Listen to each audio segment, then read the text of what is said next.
तो ये बात तो नहीं देखी केवल पास हो जाए, मेरे फैमिली को भी लेके चलना है, जिम्मेदारियां रहेंगी तुम्हारे ऊपर। फिर भी तुमने उस सब्जेक्ट में एनरोल किए हो जो बहुत ही ज्यादा महत्वपूर्ण है। महत्वपूर्ण क्यों है कि हम किसी भी काम को करना बंद कर सकते हैं जिससे हमें कोई दिक्कत नहीं होगी, लेकिन हम खाना बंद नहीं कर सकते, कपड़े पहनना बंद नहीं कर सकते, सब्जी खाना बंद नहीं कर सकते।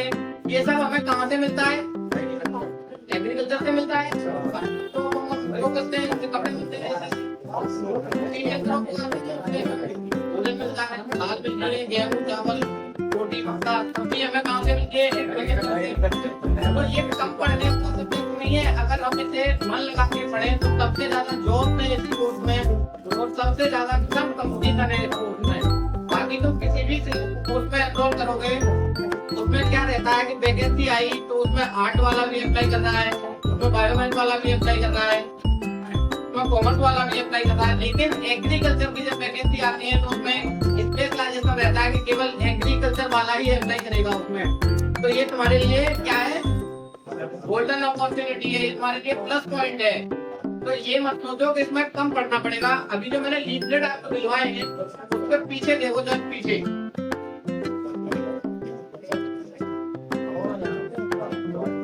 गोल्ड लाइन में लिखा हुआ है agriculture job after BSc agriculture.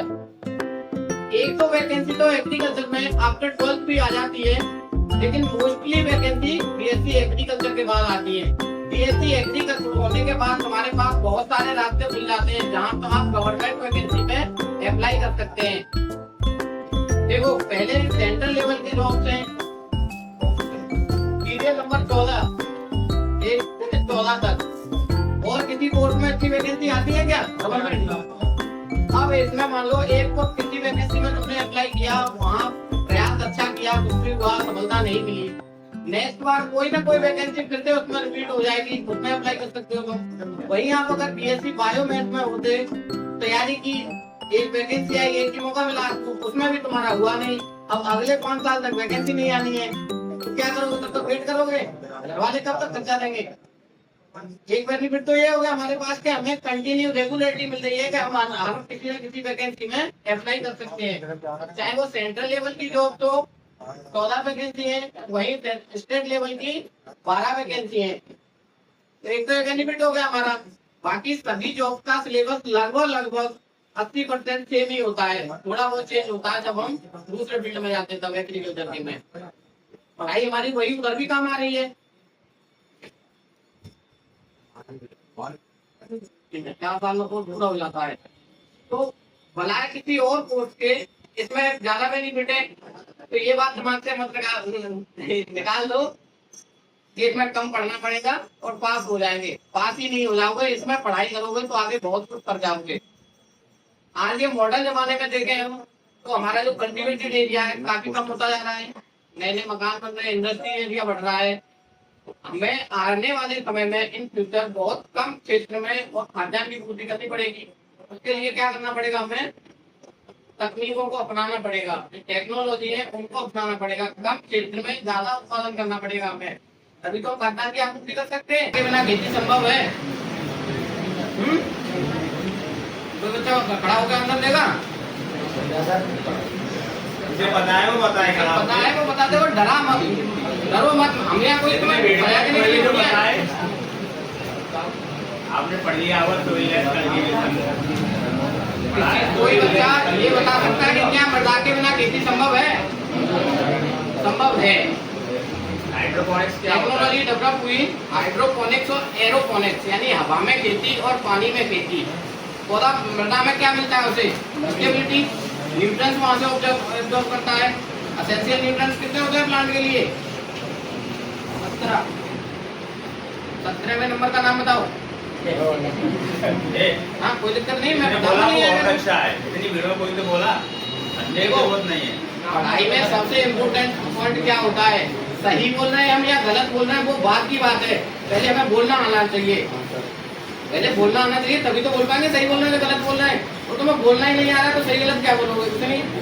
उसने सही बताया 17 होता है, 17वें नंबर का निखिल होता है, NI से डिनोट करते हैं उसे। इसमें दिए थे 17 न्यूट्रिएंट्स, किस वैज्ञानिक ने दिए थे? आनंद तथा स्टार्ट नाम के वैज्ञानिक ने दिए थे। पढ़ाई में ध्यान लगाओ, बहुत अच्छी जगह पढ़ रहे हो तुम। सही समय पर सही जगह पहुंच जाना भी एक अवसर होता है। मान लो सही समय चल रहा है, तुम उस समय को गलत जगह पर निकाल दिया तुमने, तो हमारा नुकसान है ना। पैसा भी खर्च हो रहा है और समय भी खर्च हो रहा है। तुम सही जगह पर आए हो, सबको काफी नॉलेज है, लेकिन कभी बस इतनी है कि तुम्हें पढ़ाई शुरू करनी पड़ेगी। जैसे हवा में खेती हो रही है या पानी में खेती हो रही है, तो जो न्यूट्रिएंट्स हम मृदा से पौधे को देते हैं, उन्हीं न्यूट्रिएंट्स का घोल बना के हमने पानी में डाल दिया, रूट उसकी डेवलप होंगे वहाँ पर। आज यहाँ से कोचिंग से जाने के बाद आप, हम तो सबके पास है गूगल, इंस्टा या यूट्यूब, कहीं भी एरोपोनिक्स या हाइड्रोपोनिक्स देखना, उसमें बहुत सारा वो मिलेगा तुमको। उसकी इसमें सब्जियां आती हैं जिनको हम बिना मृदा के भी उगा सकते हैं। आज सर्च करोगे, घर पे पढ़ोगे और कल आके सर को बताओगे। मैं सर से फीडबैक ले लूंगा, सर का नंबर है मेरे पास। सब चीज पढ़ ली होगी आपने, लेकिन रिवीजन नहीं करते हो। कितनी अपॉर्चुनिटी होगी हमारे पास अगर हम एग्रीकल्चर से पढ़ाई कर रहे हैं तो। पहले तो गवर्नमेंट में सबसे ज्यादा हमें अपॉर्चुनिटी है, उसके बाद हम प्राइवेट सेक्टर में जा सकते हैं। अगर प्राइवेट सेक्टर में हमारे पास कम्युनिकेशन स्किल्स अच्छी है, हमारे अंदर एबिलिटी है, तो गवर्नमेंट से ज़्यादा कमा सकते हैं हम।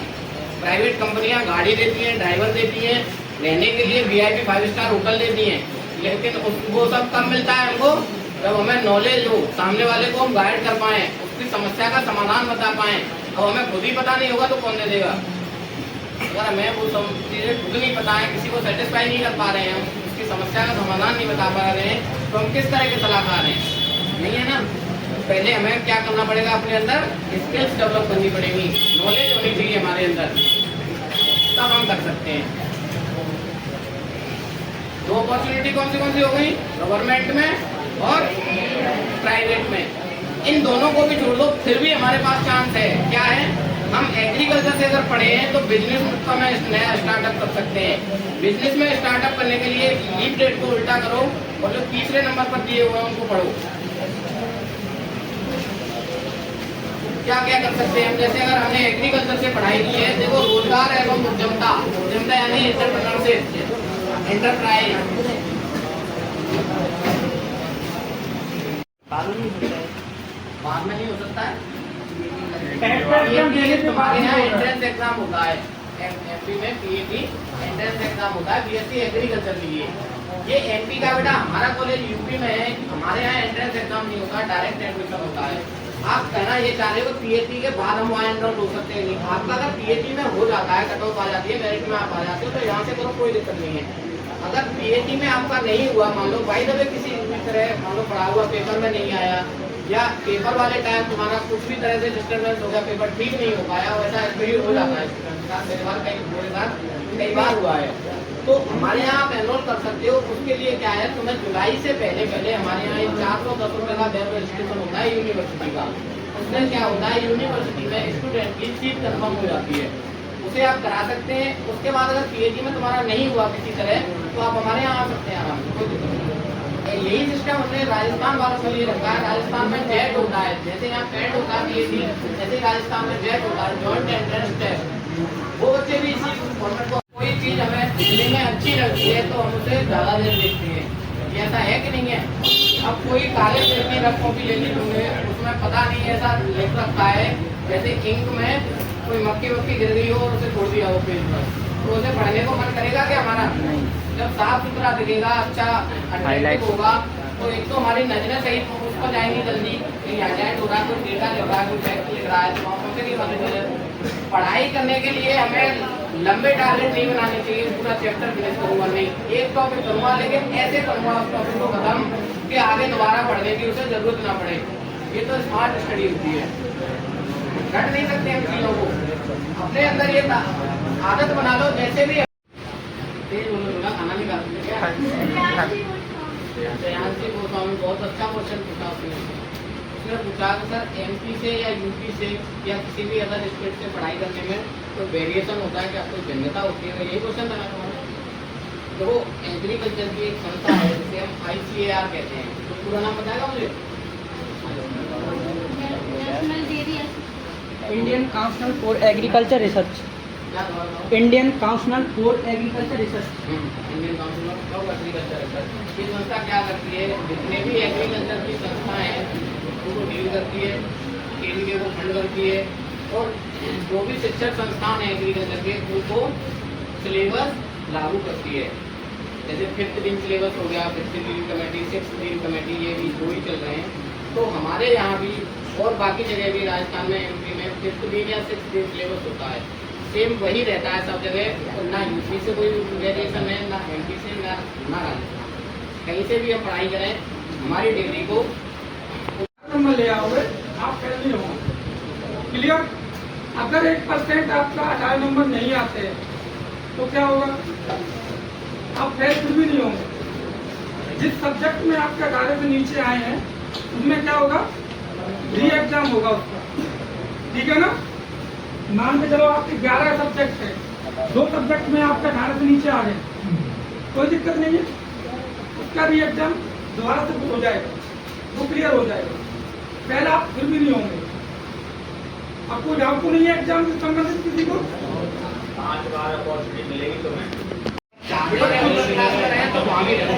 कुछ बच्चे पूछ रहे हैं इसमें फेल भी हो जाते हैं, तो ऐसा नहीं है। ठीक है ना? इसमें क्या होगा? 100 नंबर का पूरा आपका होगा। ठीक है ना? जिसमें 50% आपका प्रैक्टिकल होगा और 50% आपका क्या होगा? Theory exam. उसको बंद करो, सत्ती आवाज आई जाए। ये कितने का है? अगर आप इसमें से 18 नंबर ले आते हैं तो आप कभी फेल नहीं होंगे। कितने परसेंट में मान लेना या नंबर में मान लेना, जैसे चाहो वैसे मान लेना। ठीक है? इतने आपको मिनिमम लेकर आने हैं, आप फेल नहीं होंगे करते। अब बात आती है प्रैक्टिकल की।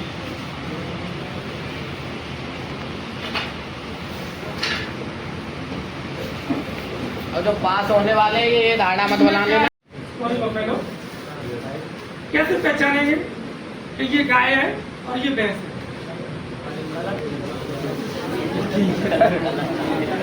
है? अलग से पहचान लोगे? अच्छा, ये कोई मतलब आप ऐसा नहीं बता रहे हो, ये तो गांव वाला सिस्टम हो गया कलर से, क्योंकि कार तो भैंस भी होती है, गाय भी होती है, लेकिन जो साइंटिफिक तरीका है पहचानने का वो नहीं बताया आपने किसी ने भी। मतलब जैसे मैं वही से जानना चाहता हूँ, विदेशी गाय है और एक साइड में अपनी इंडिया की गाय है, कैसे पहचानेंगे? एक कैरेक्टर बता दूसरे तो 50 सेकंड खड़ा होकर बताए। नहीं, मैं जैसे गाय खड़ी हुई है, मैं ये जानना चाह रहा हूँ ये इंडियन काव है और ये विदेशी गाय है, अपनी विदेशी की गाय है, क्या अंतर है? कैसे पहचानेंगे? सिर्फ एक कैरेक्टर देख कर। और ये क्वेश्चन आपका जितने टेट एग्जाम में आप तैयारी करोगे उसमें भी आना है, 100% आना है। बहुत बेसिक क्वेश्चन है, क्योंकि ये टॉपिक चल रहा तो मुझे ध्यान आ गया, यानी कि जान और तो ये आइडेंटिफाई करना है हमें, एनिमल को क्या करना है? आइडेंटिफाई करना है कि ये अपनी इंडिया की काव है और ये विदेश की काव है। कैसे सारी जानकारी आती है कि जोड़ा में ऐसे छात्र हैं जो संस्कार वाले बच्चे हैं और संस्कार तरीके से रहते हैं, सुनते हैं बात। इससे आपको कई फायदा होगा सुनने से। जैसे सबने पूरी जानकारी दी, जैसे सोनू शर्मा तुम्हें नाम सुना,